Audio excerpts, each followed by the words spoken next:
मैं ਹੁਣ ਬੇਨਤੀ ਕਰਦਾ ਹਾਂ ਸਰਦਾਰ ਨਵਜੋਤ ਸਿੰਘ ਜੀ ਸਿੱਧੂ ਉਹਨਾਂ ਨੂੰ ਕਿ ਉਹ ਆ ਕੇ ਆਪਣੀ ਗੱਲ ਰੱਖਣ। ਸਰਦਾਰ ਨਵਜੋਤ ਸਿੰਘ ਜੀ ਸਿੱਧੂ।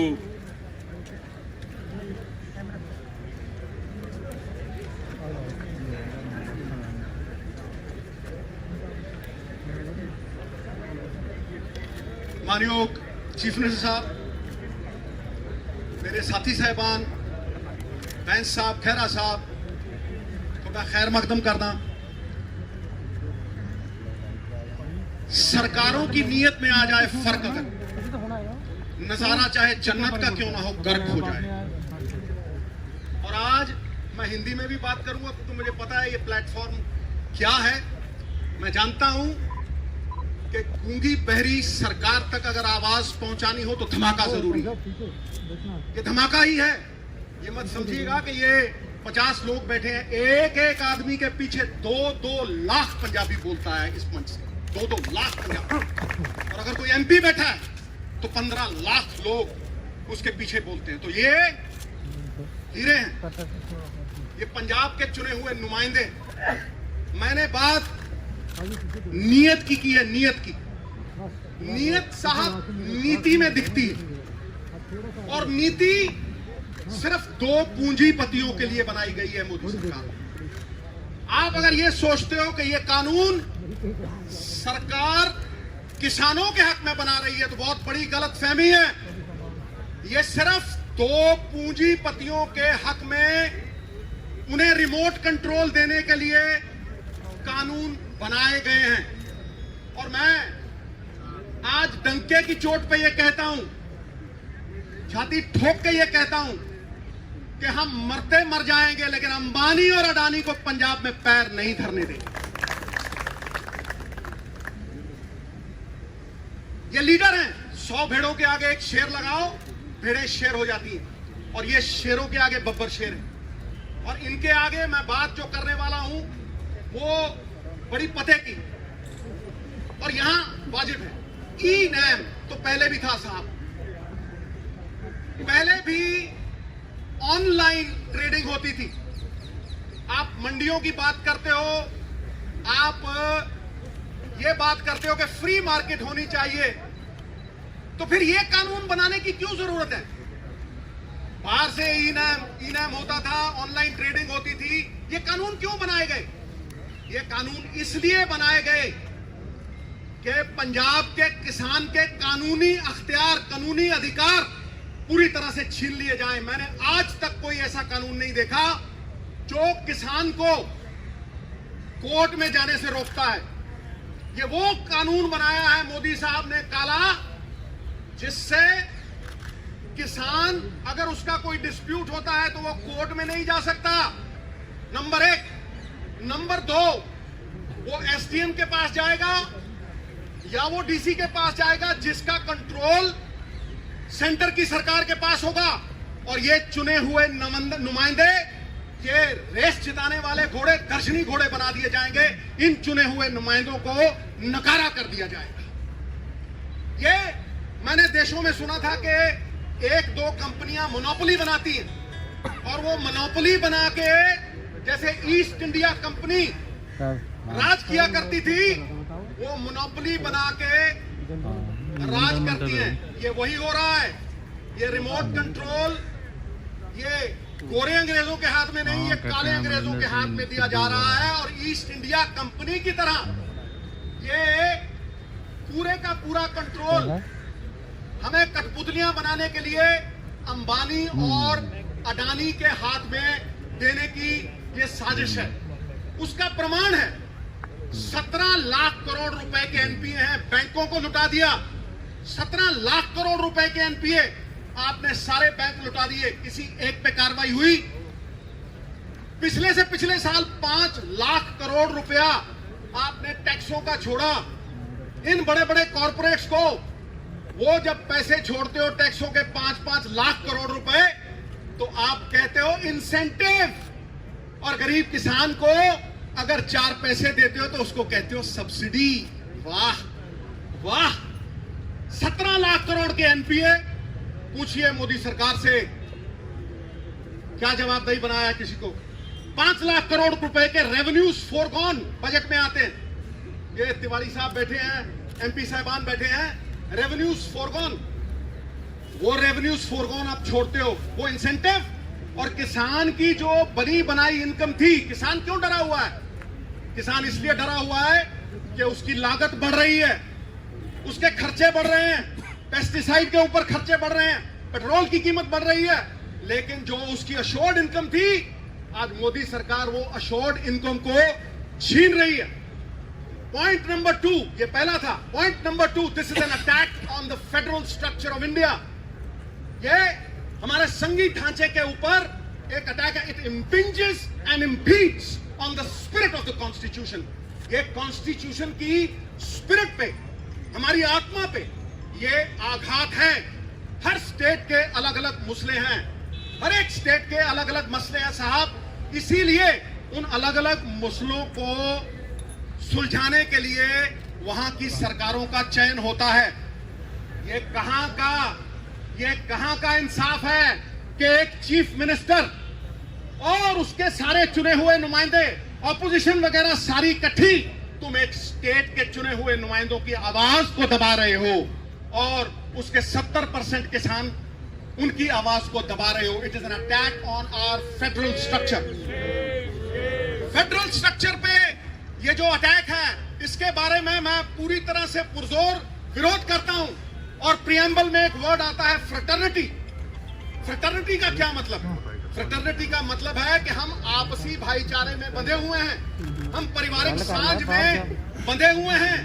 और वो यूनिटी इन डाइवर्सिटी, हमारी भाषाएं अलग हैं, हमारी भाषाएं अलग हैं, हमारा कल्चर अलग है, लेकिन फिर भी हम एक हैं। तो जब हम अपने स्टेट की बात बुलंद कर रहे हैं या किसी इंडिविजुअल किसान की बात बुलंद कर रहे हैं, हम किसान के साथ साथ हम संविधान के पक्ष में लड़ाई लड़ रहे हैं। हम आज संविधान के पक्ष में खड़े हैं, अपने फेडरल स्ट्रक्चर के पक्ष में खड़े हैं। एकता तो जेल की भी होती है, लेकिन साहब ये जेल की एकता नहीं है, ये आपसी भाईचारे की, हिंदुस्तान की एकता है।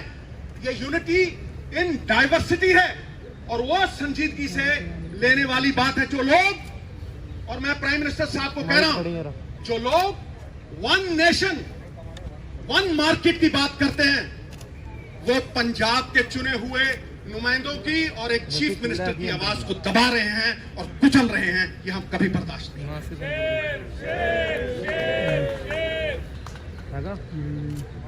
जीएसटी की तरह ये पंजाब की इनकम पे वार है।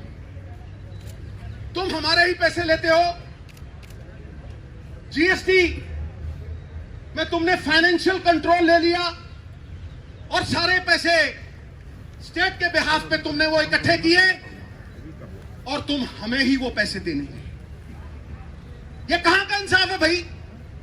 चोरी और सीनाचोरी, क्या ये सरकारें ये करेंगी? हमारे पैसे लेके तुम ये कहते हो कि हमसे लोन पे वापस ले लो। धिक्कार है ऐसी सरकार पे। काहे का फेडरल ढांचा, फिर काहे की आपसी भाईचारक सांझ? और तुम इकोनॉमिक ब्लॉकेड लगाते हो। I am using the word economic blockade. तुम हमारी रेलें रोकते हो, हाँ? तुम सामान नहीं पहुंचने दोगे, तुम थ्रेटन करते हो हमें। एक तो तुम हमारे किसान की, और ये किसानी is a way of life in Punjab. ये जीवन जीने का एक तरीका है, ये हमारी पगड़ी है। तुम हमारी पगड़ी को हाथ डालो तो वो हाथ तोड़ के डालो। हमारी पगड़ी को हाथ डालोगे वो हमें मंजूर नहीं है। और मैं आज भी ये कहता हूं कि तुमने हमें सवेरे भी रोकने की कोशिश की।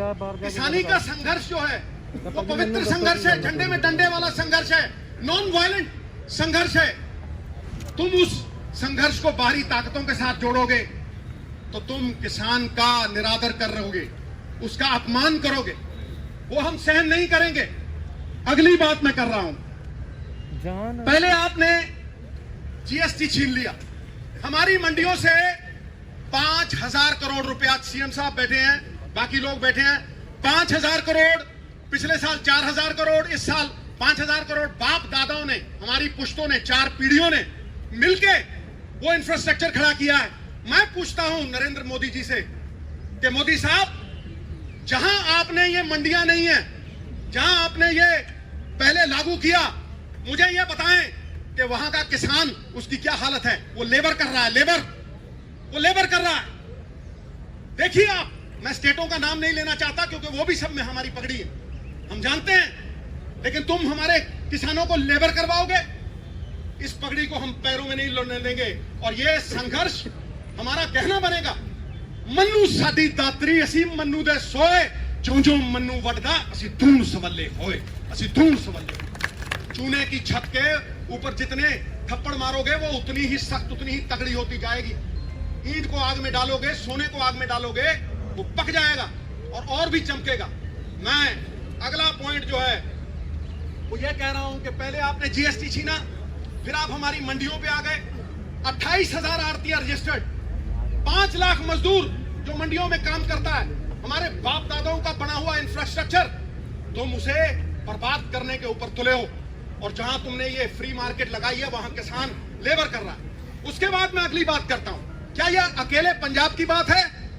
क्या ये अकेले सिर्फ चीफ मिनिस्टर की बात है या इन एमएलए की बात है? नहीं, ये हर हिंदुस्तानी की बात है, क्योंकि फूड इन्फ्लेशन आएगी, भुखमरी आएगी। मैं कह रहा हूं आज, कैसे कह रहा हूं? क्योंकि आपने इस कानून में अंबानी और अडानी साहब जैसे लोगों को, होर्डिंग को लेजिटिमाइज कर दिया। आपने उसमें लिख के दिया कि आप ये अनाज अपने गोदामों में रखिए, 50 गुना और 100 गुना बेचिए, 50 गुना और 100 गुना बेचिए। भुखमरी का कारण क्या है? मैं डंके की चोट पे कहता हूं, कोई डिबेट कर ले मेरे साथ, कोई। भुखमरी का कारण यह नहीं है कि अनाज नहीं है, अनाज होता है साहब, अनाज गोदामों में होता है अंबानी और अडानी साहब के, लेकिन वो गरीब की पहुंच के परे हो जाता है, इसलिए इन्फ्लेशन आती है। और इन्फ्लेशन का असर अमीरों पे नहीं होता। हम तो कहते हैं भर दे भैया, अपना टैंक भर दे, कोई चक्कर नहीं, लेकिन जो गरीब 500 रुपए कमाता है, वो 500 रुपए की वैल्यू 200 रह जाती है। जो वो 500 में खरीदता था वो 2000 में खरीद नहीं पाता। तुम्हारी जीएसटी ने व्यापारी मारा, और आज ये काले कानून किसानों को मार रहे हैं, हमारी पहचान को मिटा रहे हैं। बाबा नानक ने दी थी ये हमें पहचान, मरते हुए मर जाएंगे, इस पहचान को नहीं मिटने देंगे। नाम ही खो दोगे तो किधर जाएंगे, और पहचान खो देंगे सिद्धू तो बिखर जाएंगे, नहीं बिखरने देंगे। और आखिरी पॉइंट जो मैं कहना चाहता हूं वो ये है कि आप एहसान फरामोश हो गए, आप एहसान फरामोश हो गए हो। मैं डंके की चोट पे कहता हूं। किस तरह से कहता हूं? क्या पंजाब को ग्रीन रेवोल्यूशन की जरूरत थी? नहीं, पंजाब ने पूरे देश का पेट भरा, 2% लोगों ने 67% लोगों का पेट भरा। फिर तुमने गरीब को अन्न कैसे दिया? सस्ती MSP Punjab, Haryana, western UP से उठा के आपने 80 करोड़ लोगों का पेट भरा, और उसी को पीडीएस द्वारा उन्हें सप्लाई किया। पेट्रोल 6 रुपए का था 92 में, 78 का हो गया, और किसान की एमएसपी 3 गुना बढ़ी, वो 12 गुना, 17 गुना, और ये 3 गुना। कॉर्पोरेटों में जो काम करते हैं 1,000 गुना उनकी तनख्वाह बढ़ गई, और 1982 से लेके किसान की एमएसपी सिर्फ 15 गुना। ये कहां का इंसाफ है? ये किस तरह हम बयां करें? चाहे मंडी एमएसपी मॉडल हो या दूसरा, पहले केंद्र ने हमें इस्तेमाल किया और फिर यूज एंड थ्रो वाली पॉलिसी करके इन्होंने हमें फेंक दिया। ये 3 पॉइंट मेरे इस केंद्र की सरकार को, कहीं भी किसी को भी भेज दें और बहस कर लें, खुलेआम जहां बुलाएंगे मैं आऊंगा। यदि हार गया, राजनीति सदा के लिए छोड़ दूंगा, सदा के लिए। मैं डंके की चोट पे कहता हूं, उन्हें यह फिक्र है, आखिर में ये मैं शेयर करके फिर सीएम साहब के हवाले स्टेज करता हूं, उन्हें यह फिक्र है हरदम, नई तर्जे जफा क्या है? तर्जे जफा होती है जुल्म। उन्हें यह फिक्र है हरदम, नई तर्जे जफा क्या है? हमें भी शौक है, देखें सितम की इंतहा क्या है, हमें भी शौक है, देखें सितम की इंतहा क्या है। गुनाहगारों में शामिल हैं वो लोग जिन्होंने ग्रीन रेवोल्यूशन, व्हाइट रेवोल्यूशन अशरन की, गुनाहगारों में शामिल हैं, गुनाहों से नहीं वाकिफ। अरे सितम करते हैं वो, खुदा जाने खता क्या है। बात खत्म।